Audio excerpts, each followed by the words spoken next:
Lorne Jackson. I'm guessing it happens sort of like this. Two guys are drinking in a local boozer, gulping down pint after pint.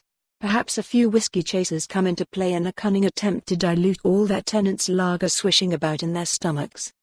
But all good things must come to an end, even Saturday night benders. Accepting this grudgingly, the tanked-up twosome sashay and sway from the comfort of the bar, out into the night, where the winter wind slaps them hard across their faces, like a temperance campaigner confronting a pair of naughty bootleggers in Prohibition Chicago. Our booze hounds are feeling the pain, all right. But, lo, what's this they spy? An open door. And a shimmering light emanates from that door.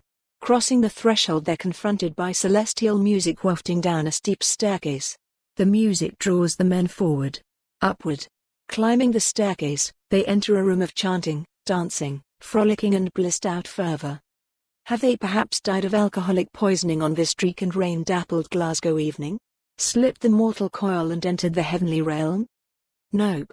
The drunken duo have accidentally stumbled into Sweet Home, a Hare Krishna Centre in Glasgow's Oswald Street, where a gathering of the faithful are in full chant mode. I'm one of the gang, as it happens, chanting along with about 30 other people. This being my first time, I've not quite reached the state of transcendental ecstasy everyone else seems to have tuned into with ease. Which is probably why I immediately spot the drunks staggering into the room. And I must admit they're making me feel more than a wee bit uncomfortable. What if the booze brews start getting brash, boisterous, bolshy? Or worse? Okay, we've got them outnumbered, 30-2. But if it comes down to a fight, they've got inebriation on their side. All we've got is spiritual enlightenment. And, quite frankly, in a scrap booze beats beatific bliss. Every time. No Morris dancers here. Luckily the night doesn't turn violent. The drunks wobble amongst us for a while, their eyes wide like small children watching a particularly trippy episode of In the Night Garden.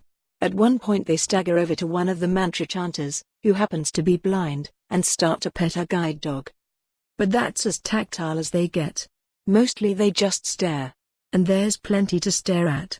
Before arriving at Sweet Home, I'd assumed Hare Krishna chanting would be laid back and passive. It's not. For a start, there's musical accompaniment. And I don't mean the wispy twang of a solitary sitar. Blokes are playing lead and bass electric guitars while drums provide a hypnotic dance beat. And, yes, plenty of people are getting into the groove. They aren't performing some sort of heavily stylized dance ritual. No Morris dancers here. What I'm witnessing is SE. For more on this story, visit the news article link.